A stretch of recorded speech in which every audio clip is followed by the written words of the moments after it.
Companies compete with each other to win the race to go into outer space. Amazon is set to launch its own internet satellite. To compete with SpaceX, OneWeb, and others, the e-commerce behemoth will launch prototypes of its satellite network into space using tiny rockets. Yes, you heard us right. The headquarters of Amazon in Seattle is about to send half of its projected 3,236 satellites into orbit by mid-2026. Moreover, the corporation has purchased 9 launchers from United Launch Alliance.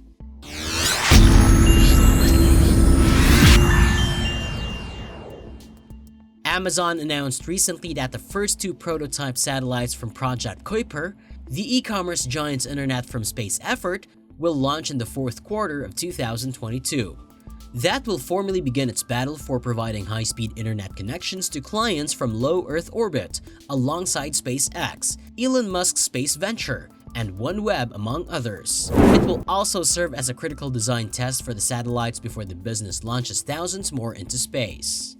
Amazon announced its intention to launch a constellation of 3,236 satellites into low Earth orbit back in 2019. This was Jeff Bezos' second foray into space as the founder and former CEO of Amazon.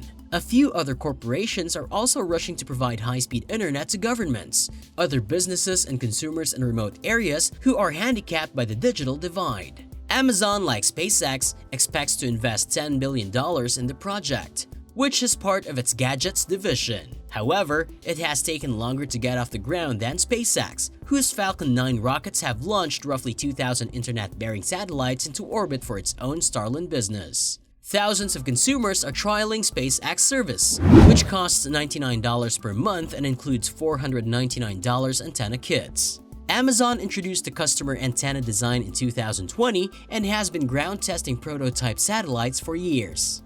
In an interview, Rajiv Badial, a vice president at Amazon who oversees the Kuiper project, said, "You can test all the stuff you want in your labs, which we do. We have invested sadly a lot of money to construct infrastructure to test these things. However, the final test will take place in space." The companies are competing fiercely, and their plans have made investors and analysts curious, who expect the constellations to generate tens of billions of dollars in income once fully operational.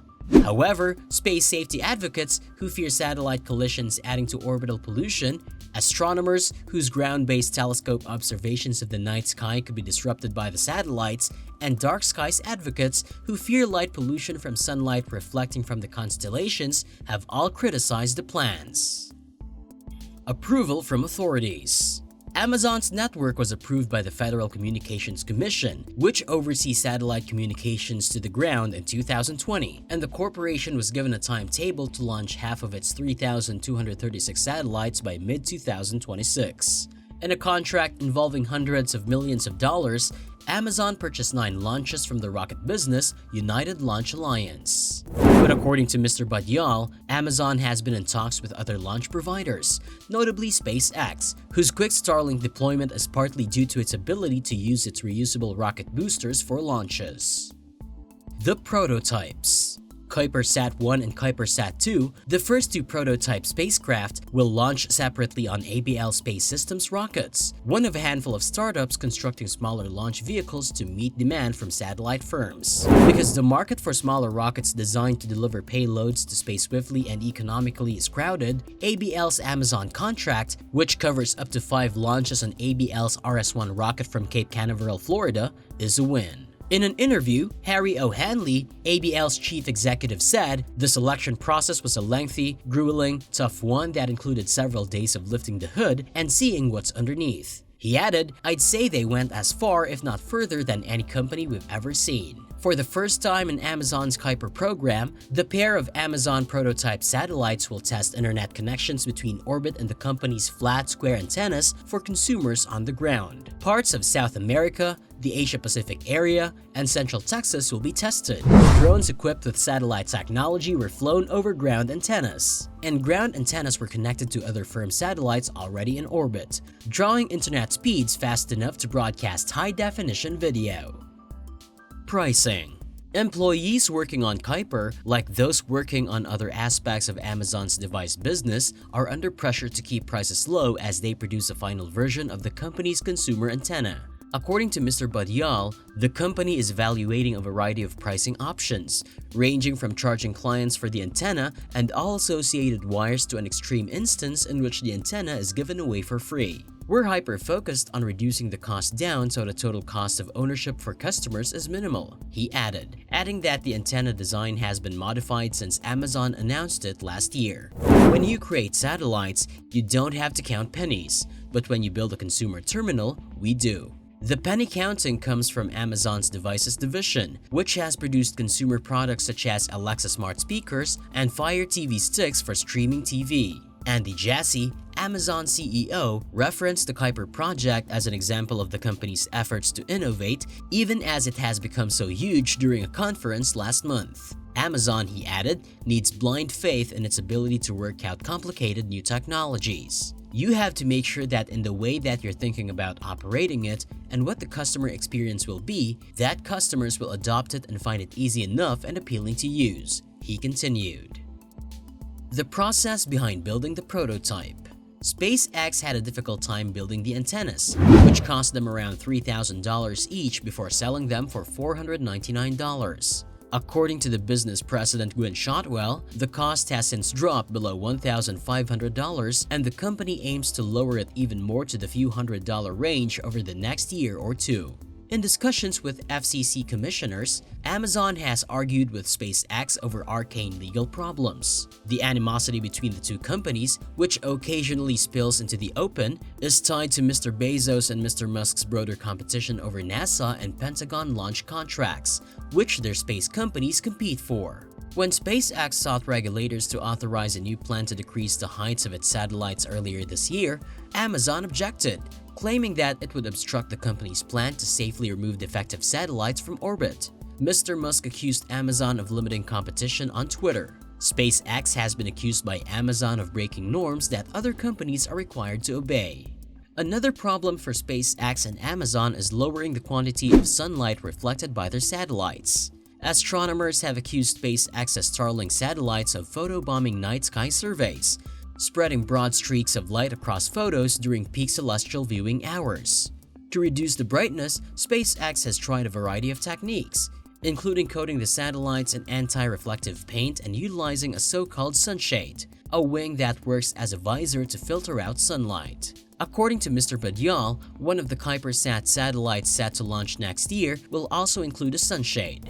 Will it be flawless? I'm not sure, he responded, but we'll figure it out. What is satellite internet? If you live or work in the middle of nowhere, your internet connection options must be limited.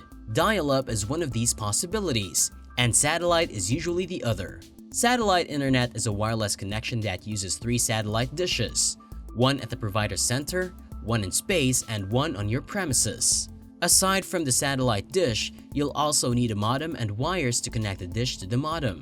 Once you've got everything set up, your ISP will send the internet signal to a satellite dish, which will then relay it to you. Every request you make, such as new page, download, email, etc., is sent to the space dish and then to the ISP's hub. After that, the request is relayed back via space, to your dish, and finally to your computer. What are the benefits of satellite internet? Satellite internet is only useful if you reside in a region where other internet choices such as cable or DSL are unavailable. If you're currently using dial-up, satellite internet will be an upgrade in the sense that it's significantly faster. Apart from that, there aren't many reasons to use satellite internet. Take a look at these advantages and disadvantages to see what I mean. Advantages of satellite internet. Satellite internet is faster than dial-up internet. Depending on the bundle you choose, satellite speeds might range from 10 to 35 times faster than dial-up. Satellite internet connections can manage heavy bandwidth utilization. Therefore, a large number of users or peak use hours should not hinder your internet speed or quality. Satellite internet does not require a phone line, which makes it easy to use. Cons of satellite internet. The signal route is affected by the weather. If you have the internet at all, you should expect low-quality internet during heavy wind or rainstorms. Latency issues or a high ping rate. Latency and ping rate are essentially the same thing. They both measure how long it takes for computer, device, service or server on a network to interact with another computer, Device, service, or server. It refers to how quickly you can send and receive data using satellite internet. Satellite internet has low latency or a high ping rate because data must be sent to space, to your ISP and back. So if you're a gamer or want to utilize VoIP services, satellite internet isn't for you. Signals can be damaged by minor obstacles. Your dish must face south, where all the orbiting dishes are, and any obstructions to your dish's signal, such as trees or buildings, can degrade the quality. If you live in the woods, this can be a real pain. Bandwidth restrictions. You'll have a certain amount of bandwidth each month before your ISP throttles your connections. This complies with their fair use policy. Some ISPs instead provide daily bandwidths, which is marginally better because you won't have to wait as long as a month if you utilize your bandwidth right away. VPNs will not work with satellite internet. They demand a system with low latency and large bandwidth, which is the polar opposite of satellite internet. The cost of satellite internet is relatively high. For speeds of 2 Mbps, you'll pay roughly $100 per month. To put this in context, people pay twice as much per month for 25 times faster cable internet.